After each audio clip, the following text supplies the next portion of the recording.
close. I can't even see what I'm doing, dude. Like, the screen's so small. How the hell am I supposed to even play this game? It's so small.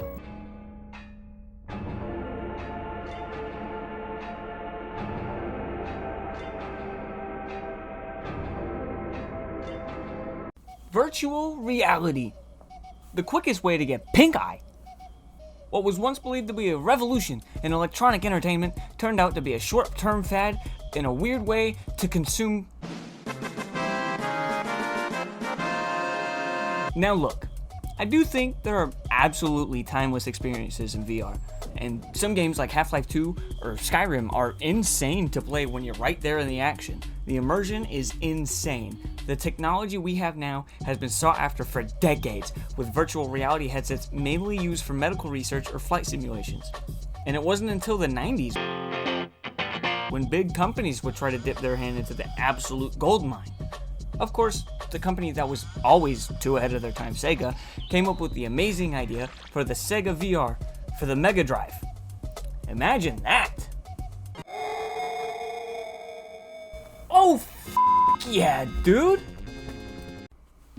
Now, Sega achieved their dream in 1994 with the VR1 ride in Joyopolis, a Japanese amusement park chain. But consumers never had a headset to call their own until 1995 with the Nintendo Virtual Boy. You want to talk about a great game console? You're gonna have to wait a little bit. The Virtual Boy, released in August 1995 along some games like Mario Tennis and Galactic Pinball, and was discontinued in August of 1996. Oh, that's gotta hurt! Because imagine playing your games like Minecraft, and then you're just sent into purgatory. Because as a cost-saving measure, they used a red LCD screen. But even with cost savings, it wasn't enough. Look at the competition. The Game Boy Color was less than half of the Virtual Boy, and you had so many great games on there already. You remember the Wii U? Just talked about it. Yeah, the Virtual Boy makes that look like a huge success with only 770,000 units. Total. That's it. Enough about the Virtual Boy. You already know about that. We're gonna fast forward to 2010. Damn, everything happened in 2010. VR is delegated to really bad movies, like The Lawnmower Man. I'm sorry, Pierce Brosnan.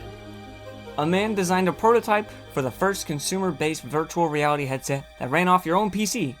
That man was Palmer Luckey, and the headset was the Oculus Rift. Let me explain how groundbreaking this thing was. Palmer's breakthrough with the Rift grabbed the attention of John Carmack.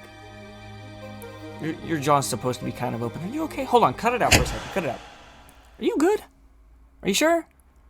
Because I'm talking about John f***ing Carmack. You know, the lead designer of Commander Keen and this little game you might have heard of called Doom. He wanted to put Doom 3 in VR, and he was the person to showcase the headset to the masses at E3 2012. And if you think that headset looks outdated, I just said E3. This thing took off. It wound up becoming an entire business, being bought by Facebook. Palmer Luckey was fired, and the company was then named Oculus. Oculus made the Rift, which did fine, but then made the Quest, a completely standalone VR headset, and then made the Quest 2, which, I mean, these things were everywhere. Kids, businesses. Check this out. Wow. So that's pretty neat. This is so freaking cool. Elderly. You remember the Wii?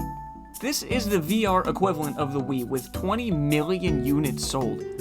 They're so cheap in an industry of consumers missing kidneys. I mean, everyone and their mom was trying to make a VR headset to catch on to this cash cow. Sony made the PlayStation VR, Google made the Google Cardboard, Apple made the Vision Pro, and Microsoft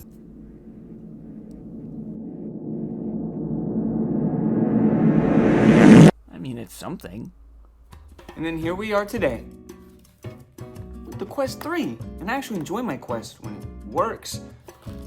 The library of classics and hidden gems on here makes my backlog completely incomprehensible, ranging from games natively built for this thing to classic titles that are ported to VR by some wizard shit or something. I don't know. I didn't go to college. I'm here making videos on the internet. But if you have a good PC, decent internet, You can link your headset up to your PC and play PC titles on the Quest through MetaLink, and it's just as boring as it sounds. Now, I've been using it to play Half-Life 2 in VR, and holy wow, 2004 has never looked this good. It beats the hell out of 2001. I was told this joke was too far, and I must apologize for the fault of my ways.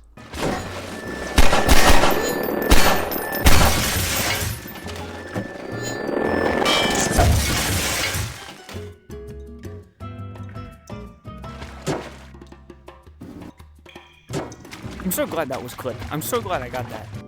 There's a certain charm to VR you can't really get from conventional games. Flat screens don't put you in the action, and this is just the middle ground to actually being in war. I have total freedom to aim how I want, and I can see objects right inside of my face. And quick side note, the characters scare me. They're like perfectly scaled, and it freaks me out when someone stands near me. And I've said a lot about Half-Life, but how do you play it? The controllers. These things are really neat. They have so many buttons, so much customization, and they have little IR dots built into them so the headset reads them to interpret where they are. I say interpret because they work sometimes. The Valve Index has tracking bays that you dock into your room, and they read you. They don't move with the headset. Once your hand is outside the view of your face on the Quest, it can't track it anymore, so put your hands behind your back, and off they go. Where are my hands? But some people just live by VR. And why?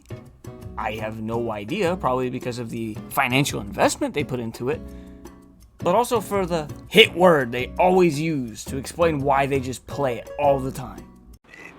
Leave me alone!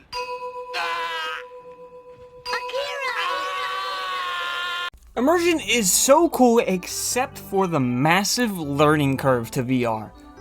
You're gonna have to understand motion settings, connectivity, performance, modding for some games, and let's not forget the fact that it's so much harder to run than just native flat screen gaming.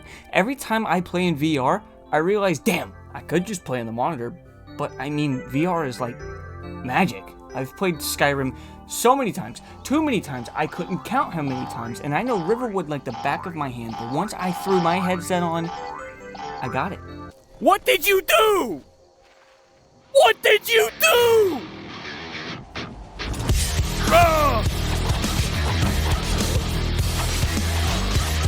I sliced you the f*** up. I don't know how much health I have. I think I'm dying. I don't go out without a fight! It f***ing killed me! The cow killed me! I wanted to search every nook and cranny again because it felt fresh. It truly can be a fresh set of eyes on a game you've played dozens of times. It feels like going to Disney World and seeing the Millennium Falcon in person. It's surreal. Virtual reality can be an absolutely game-changing experience, and there's really nothing like it. I summon Pot of Greed to draw 3 additional cards from my deck! That's not what it does. Roll my dice! That is what it does. Pot of Greed! Draw 3. I summon Pot of Greed to draw 3 additional cards from my deck! And I summon Pot of Greed to draw 3 additional cards. Which could be a good thing.